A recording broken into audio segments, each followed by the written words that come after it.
Varicose veins కి సరైన చికిత్స కోసం సంప్రదించండి ఎవిస్ హాస్పిటల్.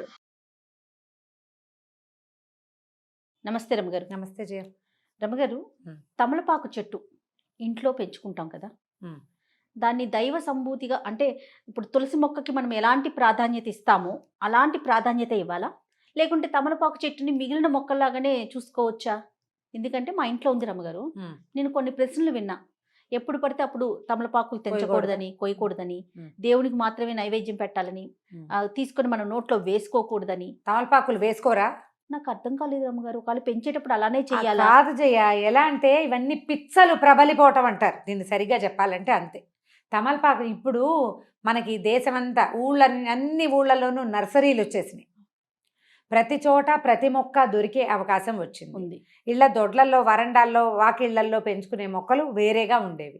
తమలపాకు తీగలు ఇది గోదావరి జిల్లాల వైపు ఇళ్లల్లోనే కనపడతాయి. తమలపాకు తీగ అది తీగగా ఉంటుంది కదా, దానికి ఒక పెద్ద చెట్టు ఆసరా ఉంటే చల్లగా ఉండాలి దానికి. అసలు అందరిని మా చిన్నప్పుడైతే మా ఊళ్ళో ఒక్క తమలపాకు చెట్టు లేదు జయ. మా చుట్టుపక్కల ఎక్కడ తమలపాకు మొక్కలు మేము చూడాల. అవి వేరే చోట నుంచి వచ్చేవి. దానికి కొంచెం ప్రత్యేకమైన వాతావరణం కావాలి. అట్లా పొడుగాడు అవిసె మొక్కల పక్కన వీటిని పెట్టేవాళ్ళు. కొబ్బరి చెట్ల దగ్గర పెడితే ఇది పోయి దాన్ని ఆనుకుని తీగలు సాగుతుంది. తమలపాకు దేవుడి చెట్టు అని ఎవరు చెప్పారు? అసలు ఎక్కడి నుంచి పుట్టింది అది? మనం దేవుడి వృక్షాలు, దైవతా సంబంధమైన వృక్షాలు, నక్షత్ర వృక్షాలు ప్రత్యేకంగా ఉన్నాయి మనకి. మనం దేవతా సంబంధమైన వృక్షంగా తులసిని పెట్టుకుంటాం. అవును. ఆ తులసి ప్రత్యేకత ఏంటంటే ఆవిడ విష్ణు మానసంలోంచి పుట్టింది, బృందాదేవి వల్ల పుట్టింది. ఈ పురాణ గాథలన్నీ పక్కకు పెడితే తులసి రాత్రిపూట కూడా కార్బన్ డైఆక్సైడ్ని విడుదల చెయ్యదు. అవును. అందుకని ఇంటి ఆవరణలో ఉంచుకోండి అని చెప్పారు. దాన్ని ఎలా చేశారంటే తులసిని ఆవిడ అమ్మ తల్లి కింద, దాన్ని వాడిపోతే కొంపలో ఏదో అయిపోతుంది, కొంప మునిగిపోతుంది సంగతులండి.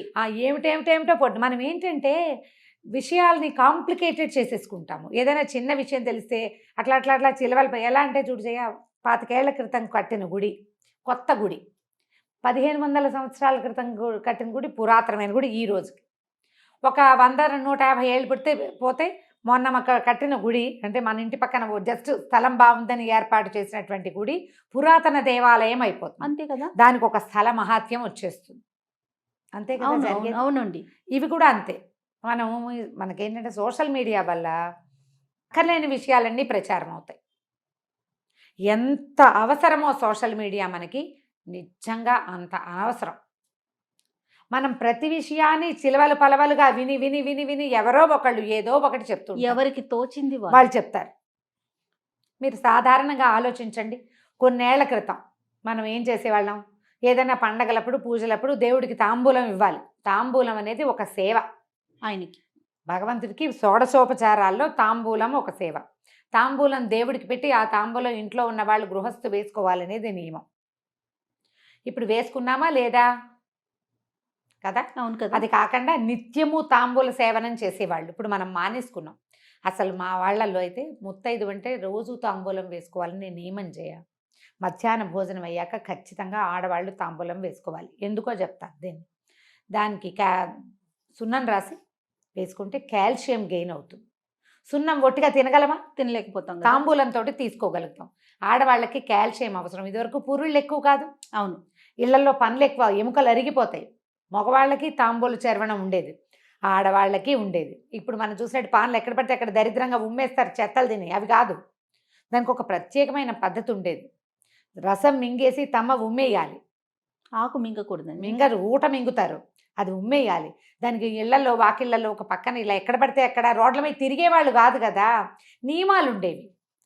డెలివరీ అయ్యాక 11వ రోజు నుంచి ఈ బాలింతరాలు ప్రతిరోజు తాంబూలం వేసుకోవాలి. దాంట్లో ప్రవాళ భస్మమో ముక్తా భస్మం వేసేవారు. అవునవును, నీకు కూడా తెలుసు కదండి. మరి ఇప్పుడు దేవుడి ఆకైతే తినకూడదు కదా. మనం మైలలో ఉన్నారు, తినకూడదు. 11వ రోజు నుంచి స్టార్ట్ చేస్తారు. ఈ పిచ్చి మాటలు ఎక్కడి నుంచి పుట్టిస్తారో అర్థం కాదు. ఇళ్లలో పెంచుకోకూడదు, గిల్లకూడదు అనేదైతే లేనే లేదు. కాకపోతే అందరి ఇళ్లలో ఈ మొక్కలు రావు. దానికి వాతావరణం బాగుండాలి, అనుకూలంగా ఉండాలి. అది పాకటానికి అనువైన ప్రదేశం కావాలి, కొంత చల్లగా ఉండాలి. పిచ్చి ఎండలు కాస్తుంటే బాగా రావు. ఒక్కో ఇంట్లో ఎలాగో రయ్యమని వచ్చేస్తుంది, మనీ ప్లాంట్ లాగానే. అవునవును అవును. తాంబూలము నీకు ఆకులుంటే ఎవరైనా ముత్తైదు వస్తే మనం తాంబూలం ఇవ్వటం మన విధానం. అవును. మరి గిల్లకూడదంటే ఎట్లా? ఇప్పుడు మన ఇంటికి వచ్చి వెళ్ళేటప్పుడు ఖచ్చితంగా బొట్టు పెట్టి జాకెట్ ముక్క పెట్టి తాంబూలం పెడతాం. ఇస్తాం. ఇంట్లో పెరట్లో ఉంది కదా అని గబుక్కుని తీసుకొని పెట్టాలంటే ఒక ప్రశ్న అన్నమాట. అమ్మ తీయకూడదా? ఇప్పుడు ఆంజనేయ స్వామికి ఆకుపూజ చేస్తాము. మరి ఆకుపూజ చేసిన ఆకులు ఇంత మోద తీసుకొచ్చి మన చేతిలో పెడతారు. ఏం చేయమని?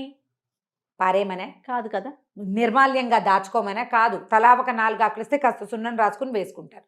భగవంతునికి అర్చన చేసిన ఆకులు తీసుకోవటం వల్ల కూడా మనకి కొంత ప్రయోజనం లభిస్తుంది. తమలపాకు మనకి ఆరోగ్యదాయిని, అన్నం అరగదీస్తుంది, అవును, గొంతులో ఉన్న కఫాన్ని తొలగిస్తుంది.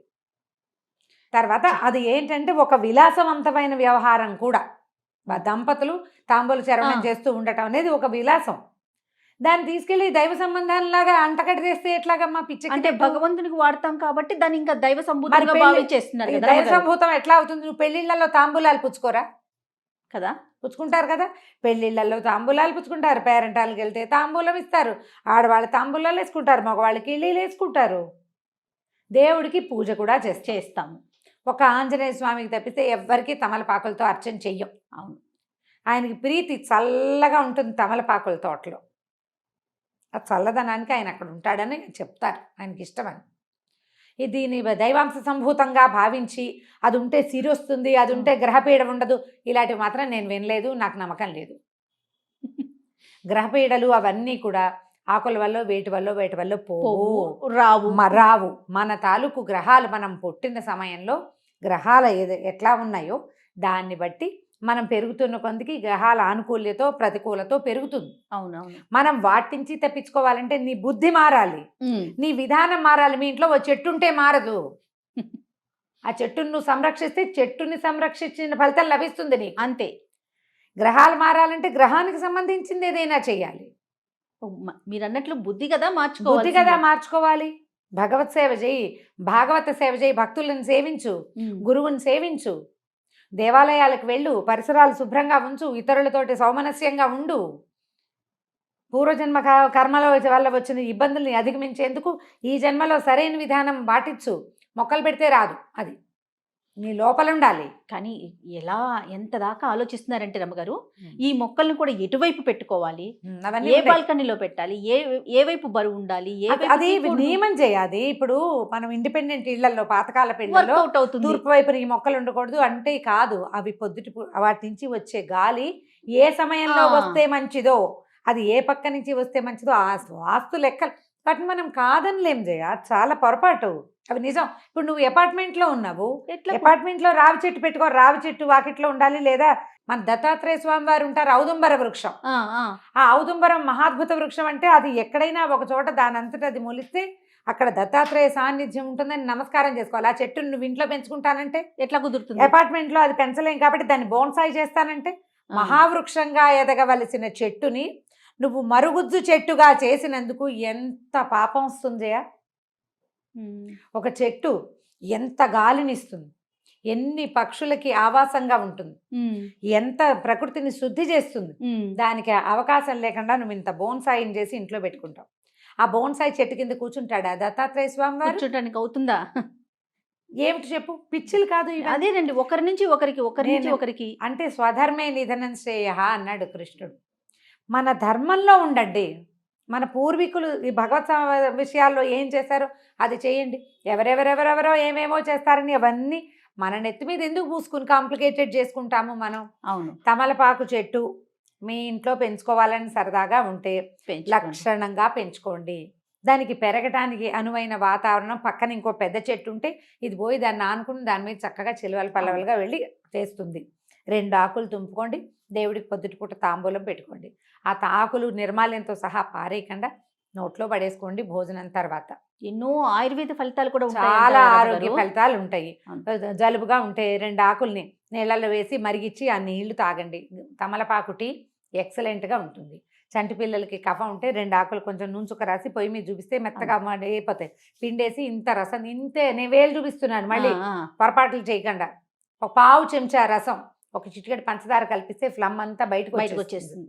ఇలాంటివి చేయండి. ఆయుర్వేద రీత్యా తమలపాకు చాలా మంచిది. భగవంతుడికి కూడా మనం వాడుకుంటాం.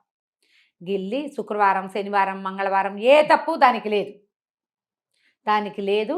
హాయిగా వాడుకోండి. అనవసరంగా ఏవేవో చదివి ఎవరెవరు చెప్పిన మాటలకో లోబడి జీవితాన్ని కాంప్లికేటెడ్గా చేసుకోకండి. మనకున్న కాంప్లికేషన్స్ చాలా చాలు ఎక్కువ. కదా. ఈ అక్కర్లేని పిచ్చాచారాలు ఎందుకు? అన్ని ప్రశ్నలే. ఓకే రమ్య గారు, నమస్తే. నమస్తే.